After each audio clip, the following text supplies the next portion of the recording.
नमस्कार। आज हम कक्षा 10 की पाठ्य पुस्तक कृतिका के साना साना हाथ जोड़ी नामक पाठ को पढ़ेंगे, जो कि मधु कांकरिया द्वारा रचित है। बच्चों,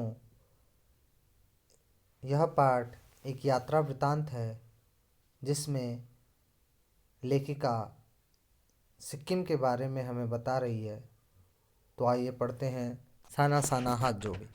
मैंने हैरान होकर देखा, आसमान जैसे उल्टा पड़ा था और सारे तारे बिखर कर नीचे टिमटिमा रहे थे।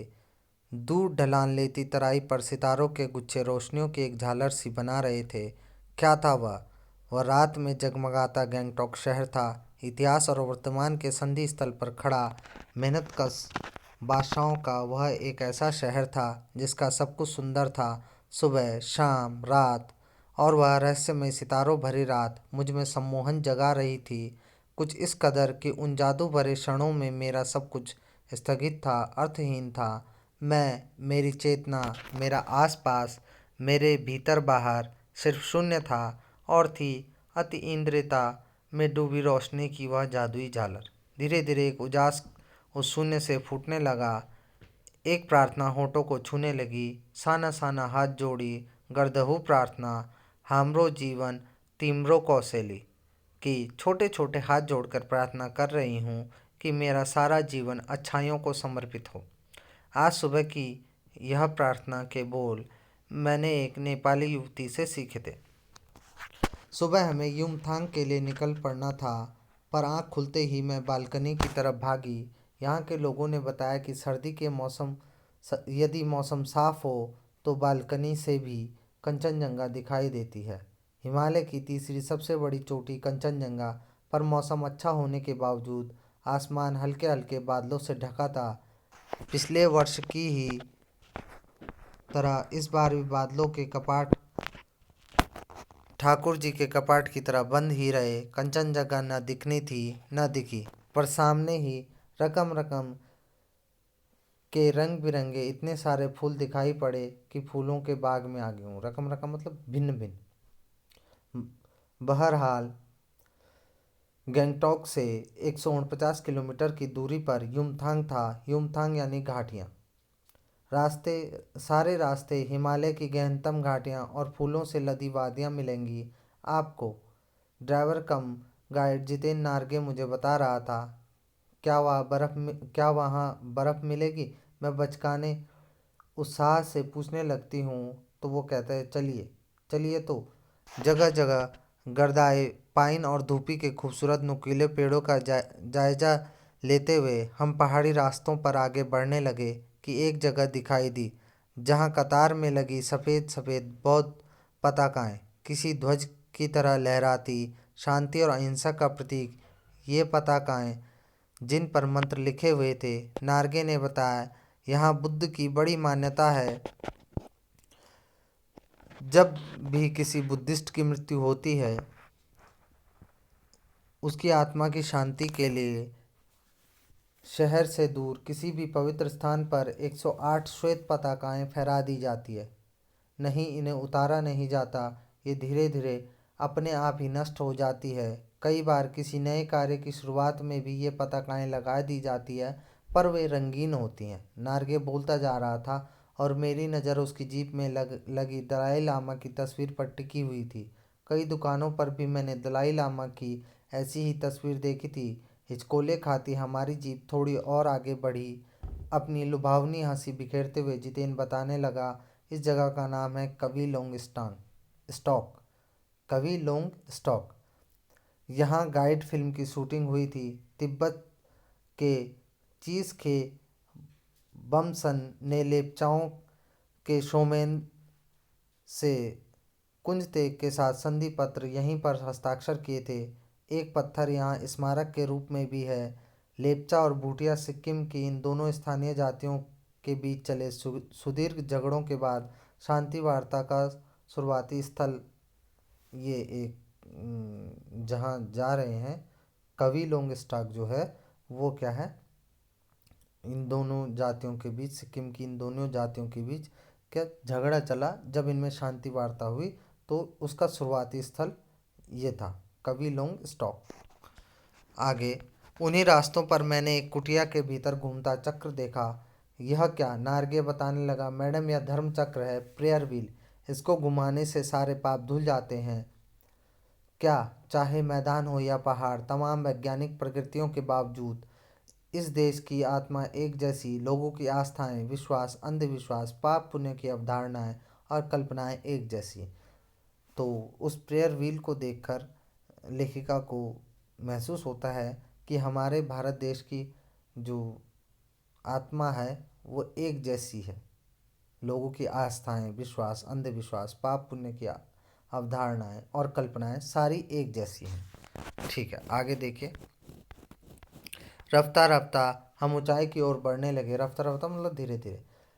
बाजार, लोग, बस्तियां पीछे छूटने लगे। अब परिदृश्य में चलते चलते स्वेटर बुनती नेपाली युवतियां और पीठ पर भारी भरकम कार्टून ढोते बौने से दिखते बहादुर नेपाली ओझल हो रहे थे। अब नीचे देखने पर घाटियों में ताश के घरों की तरह पेड़ पौधों के बीच छोटे छोटे घर दिखाई दे रहे थे। हिमालय भी अब छोटी छोटी पहाड़ियों के रूप में नहीं, वरन अपने विराट रूप और एवं वैभव के साथ सामने आने वाला था। ना जाने कितने दर्शकों, यात्रियों और तीर्थाटनियों का काम्य हिमालय, पल पल परिवर्तित हिमालय। और देखते देखते रास्ते वीरान, संकरे और जलेबी की तरह घुमावदार होने लगे थे। हिमालय बड़ा होते होते विशालकाय होने लगा।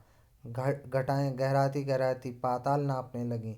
वादियाँ चौड़ी होने लगी। बीच बीच में करिश्मे की तरह रंग बिरंगे फूल शिद्दत से मुस्कुराने लगे। उन भीमकाय पर्वतों के बीच और घाटियों के ऊपर बने संकरे कच्चे पक्के रास्तों से गुजरते यूं लग रहा था हम किसी सघन हरियाली वाली गुफा के बीच हिचकोले खाते निकल रहे हों। आगे देखिए बच्चों।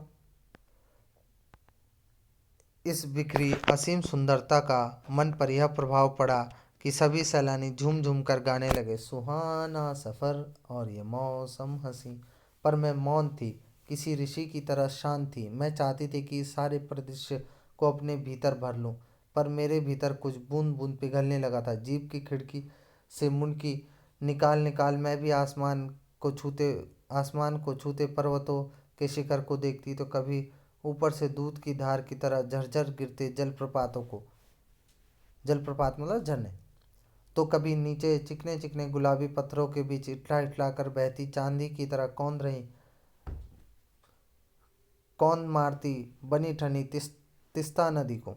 सिलीगुड़ी से ही हमारे साथ यह तिस्ता नदी, पर यहाँ उसका सौंदर्य पराकाष्ठा पर था। इतनी खूबसूरत नदी मैंने पहली बार देखी थी। मैं रोमांचित थी, पुलकित थी, चिड़िया के पंखों की तरह हल्की थी। मेरे नगपति, मेरे विशाल, मैंने हिमालय को सलामी देनी चाहिए। तभी जीप एक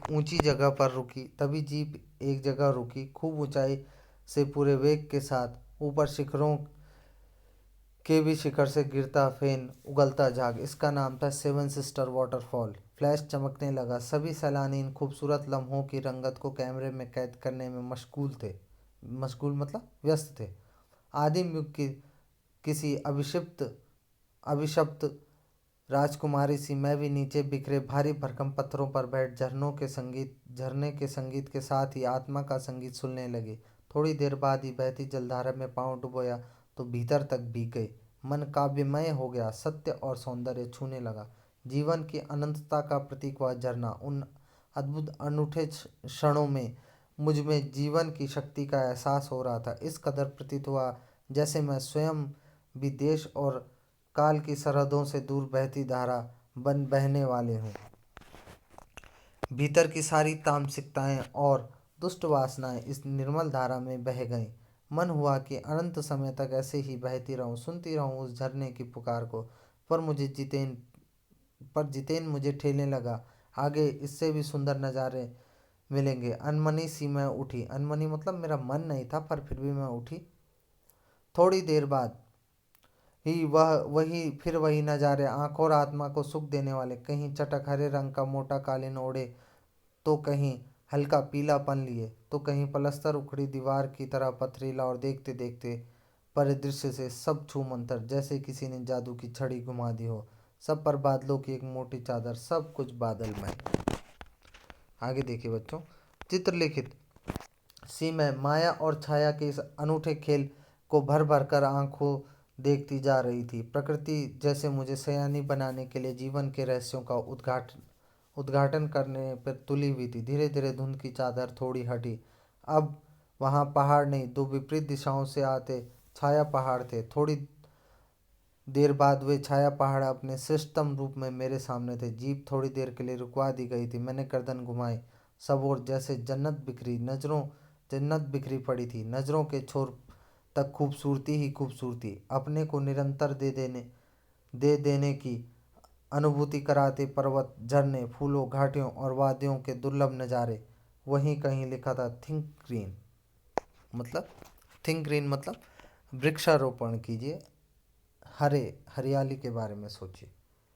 आश्चर्य, पल भर में ब्रह्मांड में कितना कुछ घटित हो रहा है। सतत प्रवाहमान झरने, नीचे वेग सी बहती तीस्ता नदी, सामने उठती धुंध, ऊपर मंडराते आवारा बादल, मध्यम मध्यम हवा में हिलोरे लेते प्रियुता और रोडेडेंड्रो के फूल, सब अपनी अपनी लय, तान और प्रवाह में बहते बहते चैर बहती और समय के इसी सतत प्रवाह में तिनके सा बहता हमारा वजूद। पहली बार एहसास हुआ जीवन का आनंद, यही चलायमान सौंदर्य। संपूर्णता के उन क्षणों में इस बिखरे सौंदर्य से इस कदर एकात्म हो रहा था कि भीतर बाहर की रेखा मिट गई थी। आत्मा की सारी खिड़कियां खुलने लगी थी। मैं सचमुच ईश्वर के निकट थी। सुबह की सीखी प्रार्थना फिर होठों को छूने लगी। साना साना हाथ जोड़ी कि तभी वह अति इंद्रिय संसार खंड खंड हो गया। वह महाभाव सुखी सी टहनी सा टूट गया। दरअसल मैं मंत्रमुग्ध सी तंद्रिल अवस्था में ही थोड़ी दूर तक निकल आई थी कि अचानक पाँव में ब्रेक सी लगी। जैसे समाधिस्थ भाव में नृत्य करती किसी आत्मलीन नृत्यांगना के नुपुर अचानक टूट गए। नुपुर मतलब घुंघरू पैरों के।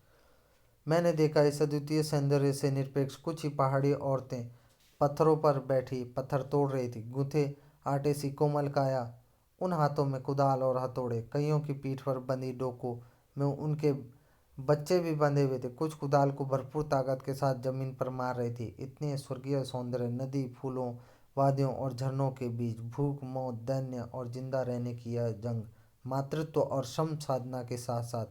वहीं पर खड़े बीआरओ के कर्मचारी से मैंने पूछा, यह क्या हो रहा है? तो उसने जवाब चुहलबाजी के अंदाज में बताया कि आप जिन रास्तों से गुजरते हुए आप हिमशक्रों से टक्कर लेने जा रही हैं, उन्हीं रास्तों को ये पहाड़ी ने चौड़ा बना रही है।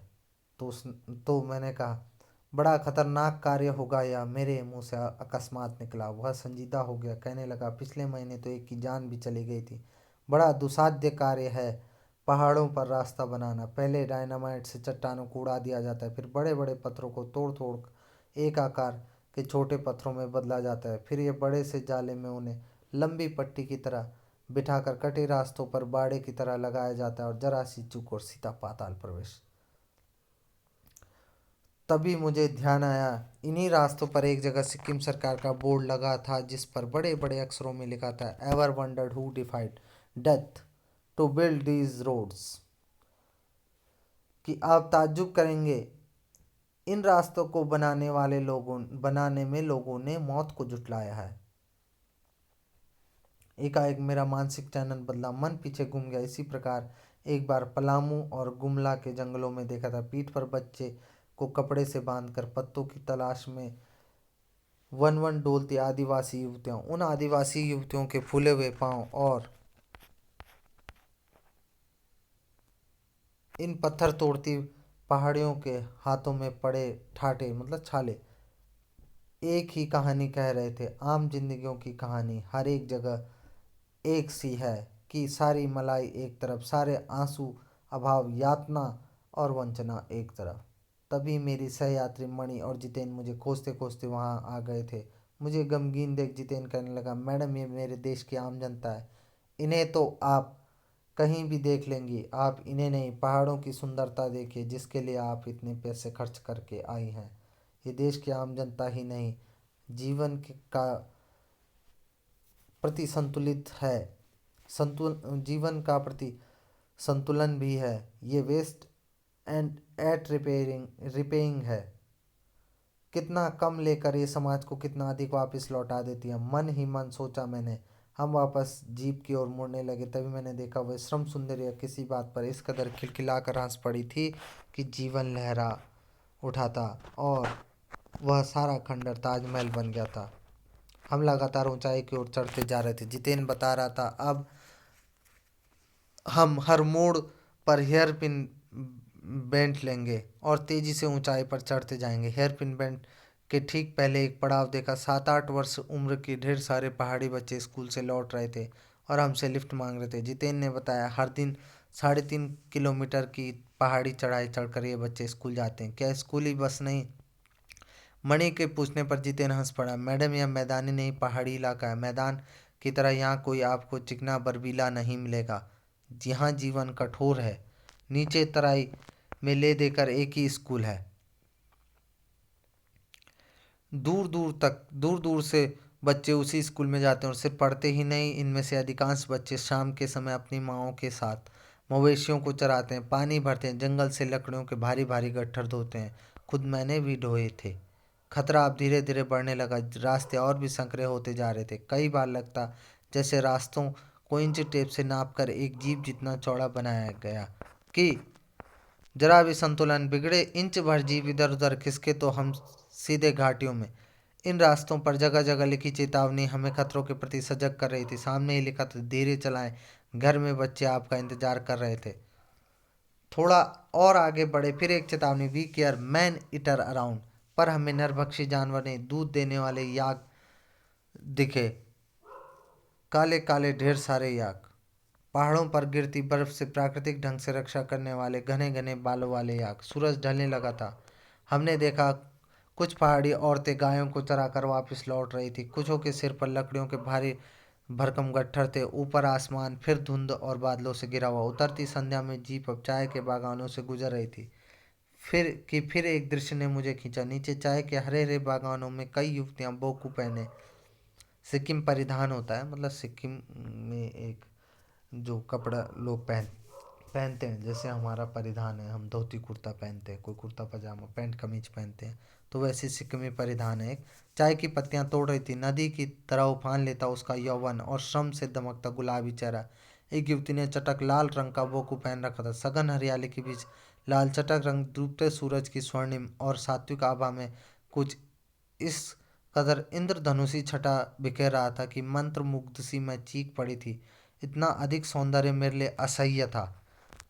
युमथांग पहुंचने के लिए हमें रात भर लायुंग में पड़ाव लेना था। गगनचुंबी पहाड़ों के तल में सांस लेती एक नन्ही सी शांत बस्ती लायुंग। सारी दौड़ धूप से दूर जिंदगी यहाँ निश्चिंत सो रही थी। उसी लायुंग में हम ठहरे थे, तिस्ता नदी के तीर पर बसे लकड़ी के एक छोटे से घर में। हाथ मुंह धोकर तुरंत ही मैं तिस्ता नदी के किनारे बिखरे पत्थरों पर बैठ गई। सामने ऊपर से बहता झरना नीचे कलकल बहती तिस्ता नदी में मिल रहा था। मध्यम मध्यम हवा चल रही थी। धीरे धीरे पेड़ पौधे झूम रहे थे। गहरे बादलों की परत ने चांद को ढक रखा था। बाहर परिंदे और लोग अपने घरों में लौट रहे थे। वातावरण में अद्भुत शांति थी। मंदिर की घंटियों सी, घुंघरुओं की रुनझुनाहट सी आंखें अनायास भर आई। ज्ञान का नन्हा सा बोधिसत्व जैसे भीतर उगने लगा। वहीं सुख शांति और सुकून है जहाँ अखंडित संपूर्णता है। पेड़ पौधे पशु और आदमी सब अपनी अपनी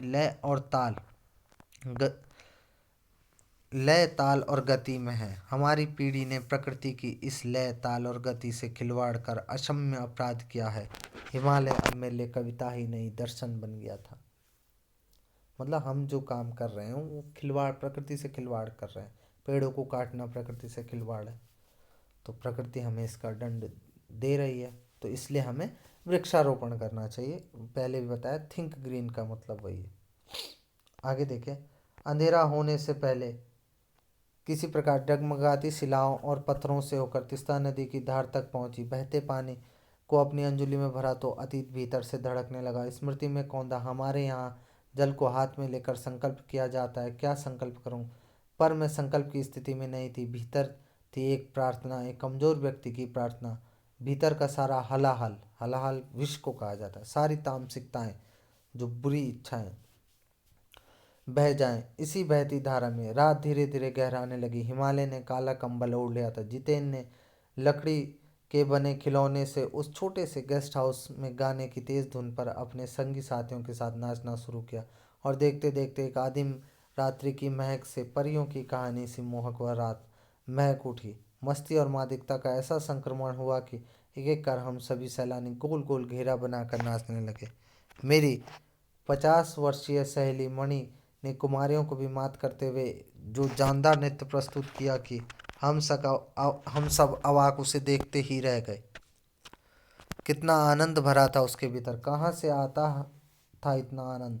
लायुंग की सुबह बहुत बेहद शांत और सुरम्य, तिस्ता नदी की शांत धारा के समान ही कल कल कर बहती हुई। अधिकतर लोगों की जीविका का साधन पहाड़ी आलू, धान की खेती और दारू का व्यापार। सुबह मैं अकेले ही टहलने निकल गई थी। मैंने उम्मीद की कि यहाँ मुझे बर्फ मिलेगी, पर अप्रैल के शुरुआती महीनों में बर्फ का एक कतरा भी नहीं था। यद्यपि हम सी लेवल से 14,000 फीट की ऊंचाई पर थे। मैं बर्फ देखने के लिए बेचैन थी। हम मैदानों से आए लोगों के लिए बर्फ से ढके पहाड़ किसी जन्नत से कम नहीं होते। वहीं पर घूमते हुए एक सिक्किमी नवयुवक ने मुझे बताया कि प्रदूषण के चलते स्नोफॉल लगातार कम होती जा रही है। यदि मैं कटाव चली जाऊं तो मुझे वहां सर्द या बर्फ मिल जाए। कटाव यानी भारत का स्विट्जरलैंड। कटाव जो अभी तक टूरिस्ट स्पॉट नहीं बनने के कारण सुर्खियों में नहीं आया, सुर्खियों मतलब चर्चा में, और अपने प्राकृतिक स्वरूप में था। कटाव जो लायुंग से 500 फीट की ऊंचाई पर था और करीब 2 घंटे का सफर था, वह यह नवयुवक मुझसे बतिया रहा था और उसकी घरवाली अपने छोटे से लकड़ी के घर के बाहर हमें उत्सुकतापूर्वक देख रही थी। तभी गाय ने आकर बाहर थैले में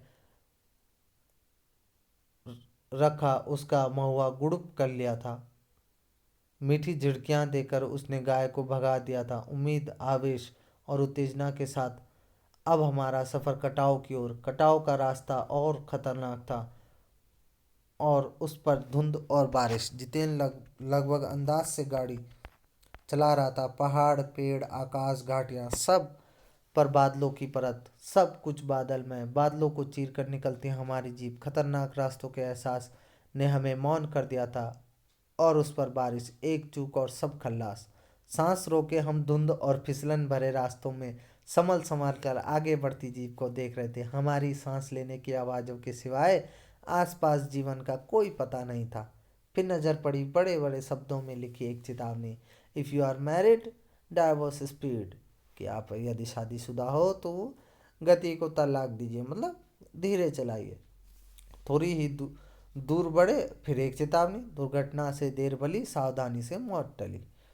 करीब आधे घंटे बाद धुंध छटी और और साथ ही सृष्टि और हमारे बीच फैला सन्नाटा भी हटा। नार्गे उत्साहित होकर कहने लगा, कटाव हिंदुस्तान का स्विट्जरलैंड है। मेरी सहेली मणि स्विट्जरलैंड घुमाए थे। उसने तुरंत प्रतिवाद किया, नहीं, स्विट्जरलैंड भी इतनी ऊंचाई पर नहीं और ना ही इतना सुंदर है। हम कटाव के करीब आ रहे थे क्योंकि दूर से ही बर्फ के ढके पहाड़ दिखने लगे थे। पास में जो पर्वत थे वे आधे हरे काले दिख रहे थे। लग रहा था जैसे किसी ने इन पहाड़ों पर पाउडर छिड़क दिया हो। कहीं पाउडर बची रह गई और कहीं वह धूप में बह गई। नार्गे ने उत्तेजित होकर कहा, देखिए, एकदम ताज़ा बर्फ है। लगता है रात में गिरी है यह बर्फ। थोड़ा और आगे बढ़ने पर हमें पूरी तरह बर्फ से ढके पहाड़ दिख रहे थे, साबुन के झाग की तरह सब और गिरी हुई बर्फ। मैं जीप की खिड़की से मुंडी निकाल निकाल कर दूर दूर तक देख रही थी, चांदी से चमकते पहाड़। एकाएक जितेन ने पूछा, कैसा लग रहा है? मैंने जवाब दिया, राम रोछो।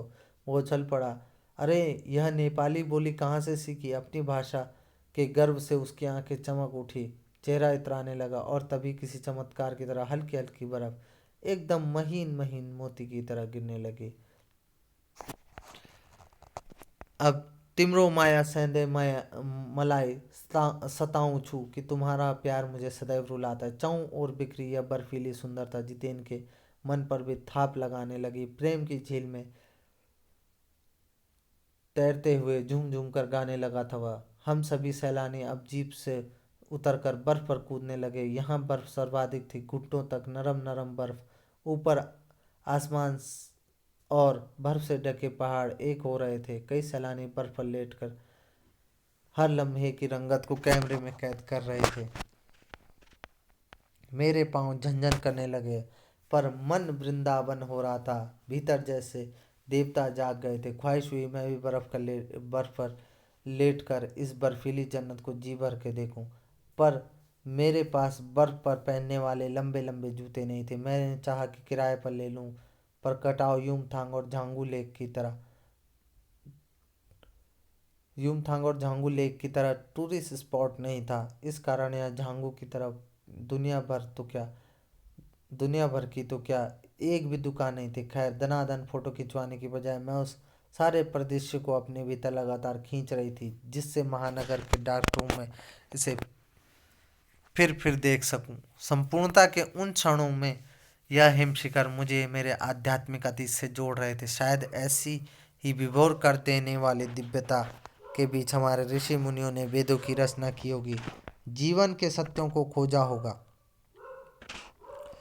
और पाया होगा। सर्वे भवन्तु सुखिनः का मंत्र, अंतिम संपूर्णता का प्रतीक, वह सौंदर्य ऐसा बड़ा कि ऐसा कि बड़ा से बड़ा अपराधी भी इसे देख ले तो क्षणों के लिए ही सही करुणा का अवतार बुद्ध बन जाए। और तभी दिमाग में कौंधा कि मिल्टन ने ईव की सुंदरता का वर्णन करते हुए लिखा कि शैतान शैतान भी उसे देखकर ठगा सा रह जाता है, दूसरों का मंगल करने की वृत्ति भूल जाता है। मैंने मणि से पूछा, क्या उसने पढ़ी है मिल्टन की वह कविता? पर मणि उस समय किसी दूसरे सवाल से जूझ रही थी। वह एकाएक दार्शनिकों की तरह कहने लगी, ये हिमशिखर जल स्तंभ है पूरे एशिया के। देखो, प्रकृति भी किस नायाब ढंग से सारा इंतजाम करती है। सर्दियों में बर्फ के रूप में जल संग्रह कर लेती है, और गर्मियों में पानी के लिए जब त्राही त्राही मचती है तो ये बर्फ शिलाएं पिघल पिघल कर जलधारा बन हमारे सूखे कंठों को तरावट पहुंचाती है। कितनी अद्भुत व्यवस्था है जल संचय की।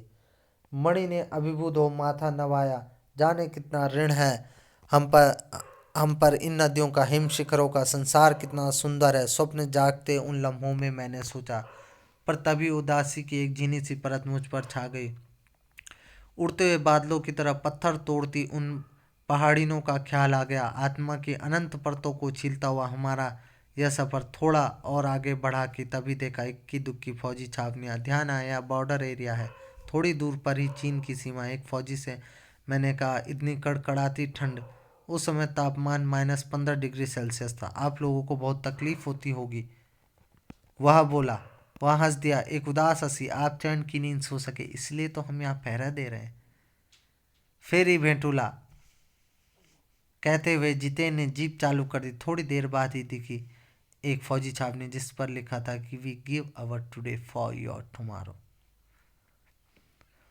मन उदास हो गया, भीतर कुछ पिघलने लगा। महानगर में रहते हुए कभी ध्यान ही नहीं आया जिन बर्फीले इलाकों में बैसाख के महीने में 5 मिनट में ही हम ठिठुरने लगे थे। हमारे ये जवान पौष और माघ में, जबकि सिवाय पेट्रोल के सब कुछ जम जाता है, तैनात रहते हैं। और जिन संकरे घुमावदार और खतरनाक रास्तों से गुजरने भर में हमारे प्राण कांप उठते हैं, उन रास्तों को बनाने में जाने कितनों के जीवन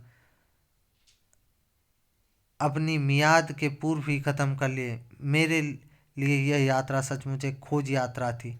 पूरा सफ़र चेतना और अंतरात्मा में हलचल मचाने वाला था। बहरहाल हम लायुंग वापस लौटकर युमथांग की ओर। जितेन कुछ दिन पूर्व ही नेपाल से ताज़ा ताज़ा आया था। युमथांग की घाटियों में एक नया आकर्षण और जुड़ गया था, ढेरों ढेरों प्रियुता और रोडोडेंड्रो के फूल। जितेन बताने लगा, बस 15 दिनों में देखिए पूरी घाटी फूलों से इस कदर भर जाएगी, लगेगा फूलों की सेज रखी हो। यहाँ रास्ते अपेक्षाकृत चौड़े थे, इस कारण खतरों का एहसास कम था। इन घाटियों में कई बंदर भी दिखे, कुछ अकेले तो कुछ अपने बाल बच्चों के साथ। बहरहाल घाटियों, वादियों, पहाड़ों और बादलों की आँच आँख में चोली दिखाती। पहाड़ी कबूतरों को उड़ाती हमारी जीप जब युमथांग पहुंची, हम थोड़े निराश थे। बर्फ से ढके कटाव के हिम शिखरों को देखने बाद युमथांग थोड़ा फीका लगा, और यह भी एहसास हुआ कि मंजिल से कहीं ज़्यादा रोमांचक होता है मंजिल तक का सफ़र। बहरहाल युमथांग में चिप्स बेचती एक सिक्किमी युवती से पूछा मैंने पूछा, क्या तुम सिक्किमी हो? तो उसने कहा, नहीं, मैं इंडियन हूँ। उसने जवाब दिया, सुनकर बहुत अच्छा लगा। सिक्किम के लोग भारत में मिलकर बहुत खुश हैं। जब सिक्किम स्वतंत्र रजवाड़ा था तब टूरिस्ट उद्योग इतना नहीं फूला फला था। हर एक सिक्किमी भारतीय आबो हवा में इस कदर घुल मिल गया कि लगता ही नहीं कभी सिक्किम भारत में नहीं था। जीप में बैठते हुए एक पहाड़ी कुत्ते ने रास्ता काट लिया। मणि ने बताया, ये पहाड़ी कुत्ते यहाँ भौंकते नहीं, सिर्फ चांदनी रात में ही भौंकते हैं। क्या विस्मय और अविश्वास से मैं उसे सुनती रही। क्या समुद्र की तरह कुत्तों पर भी पूर्णिमा और चांदनी कामनाओं का ज्वार भाटा जगाती है।